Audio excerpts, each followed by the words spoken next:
महाराष्ट्र राज्याचे दिवंगत उपमुख्यमंत्री अजित पवार जाण्याने महाराष्ट्रामध्ये न भरून निघणारी पोकळी निर्माण झालेली आहे। मात्र या संदर्भात आता आपण बातचीत करणार राष्ट्रवादीचे मुख्य प्रवक्ते आनंद परस्वी।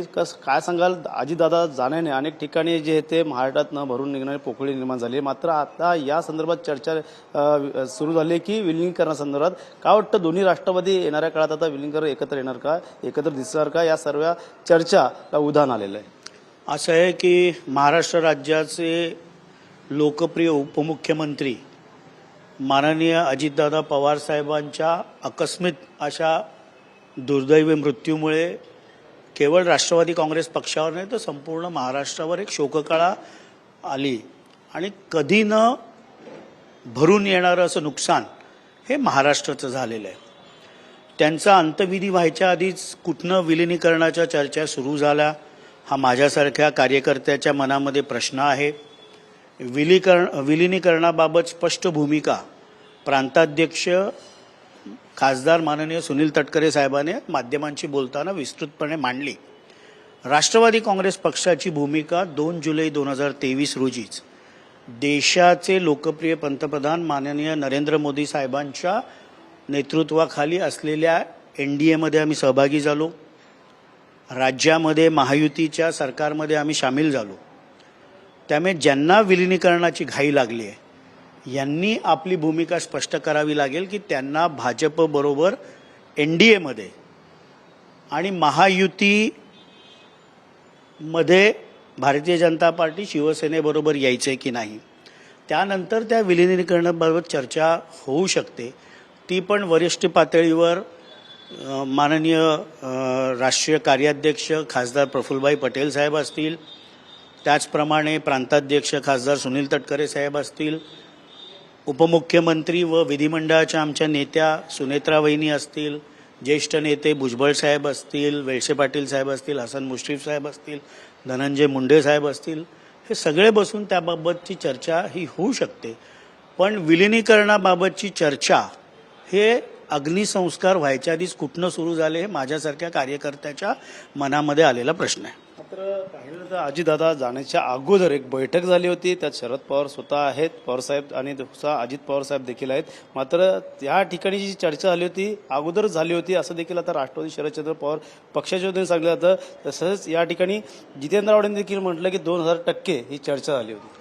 असं आहे की माननीय प्रांताध्यक्ष आमचे खासदार सुनील तटकरे साहेबांनी स्पष्ट केले की केवळ पुणा पिंपरी चिंचवड महानगरपालिका असेल, येणाऱ्या जिल्हा परिषदेच्या निवडणुका असतील, यासाठी दोन्ही पक्षांमध्ये एकत्रितपणे त्या निवडणुका लढवावा याबाबत चर्चा झाली होती का, तर ती झाली होती।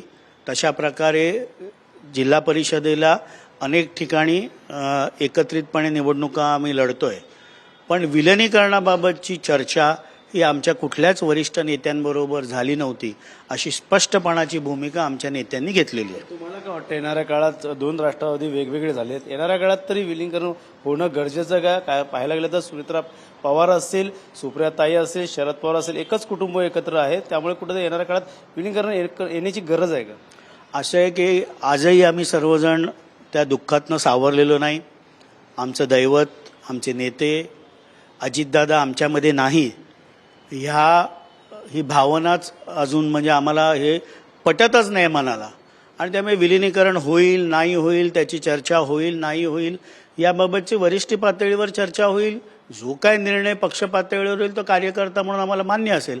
पण ज्यांना विलिनीकरणाची घाई लागली त्यांना त्यांची भूमिका स्पष्ट करावी लागेल की केंद्रामध्ये पंतप्रधान नरेंद्र मोदी साहेबांच्या नेतृत्वाच्या NDAमध्ये त्यांना सामील व्हावं लागेल। इथे महायुतीमध्ये माननीय मुख्यमंत्री देवेंद्र फडणवीस साहेबांच्या नेतृत्वामध्ये असलेल्या महायुतीच्या सरकारमध्ये सामील व्हावं लागेल।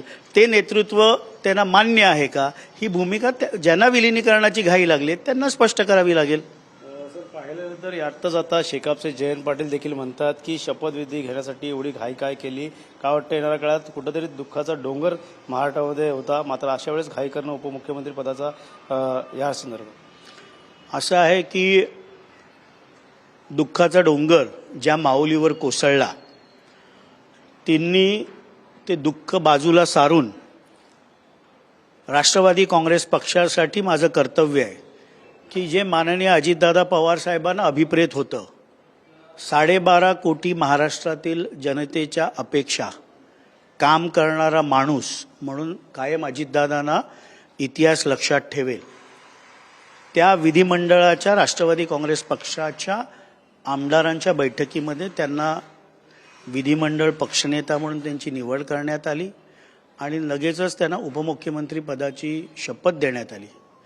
वैयक्तिक दुःख बाजूला सारून त्या माऊलीने कर्तव्य जे अजितदादांना अभिप्रेत होतं ती जबाबदारी त्यांनी घेतली. त्यामुळे त्याच्यावर शेकाप किंवा कुठल्याच पक्षाने कुठली टीका टिप्पणी न केलेलं बरं राहील. ठीक आहे सर, पाहिलं तर पार्थ पवारवरती आता जे आरोप लावण्यात आले होते घोटाळ्यासंदर्भात, जमिनीसंदर्भात, ते कुठेतरी क्लीन चिट दिलीची चर्चा आता सुरू झालेली. का वाटतं येणाऱ्या काळात जे क्लीन चिट मिळणार का, आणि जर क्लीन चिट मिळाली तर पुढचं पाहू? असं आहे की काही माध्यमांनी चालवलं की अहवाल आला, क्लीन शीट दिली. आत्ताच राज्याचे मंत्री माननीय बावनकुळे साहेब जे महसूल मंत्री आहेत त्यांनी स्पष्ट केलं की अजून 8-10 दिवस लागतील ॲडिशनल CS विकास खरगे यांचा अहवाल यायला.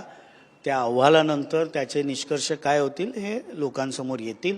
पण जर जो अहवालच आलेला नाही त्याच्यावरनं क्लीन शीट मिळाली, अशा प्रकारची बदनामी ज्या काही स्वतःला सामाजिक कार्यकर्त्या समजतात त्यांनी जी चालू केलेली आहे हे महाराष्ट्रासाठी दुर्दैवी आहे. ते आनंद परस्पे येणाऱ्या काळात पाहायला गेलं तर आता विलिंगचा मुद्दा कशा प्रकारे चर्चेचा विषय बनणार हे देखील आपल्याला पाहणं गरजेचं राहणार आहे. Cameraman Nishad, Ganesh Surat, TV9 Marathi, Thane.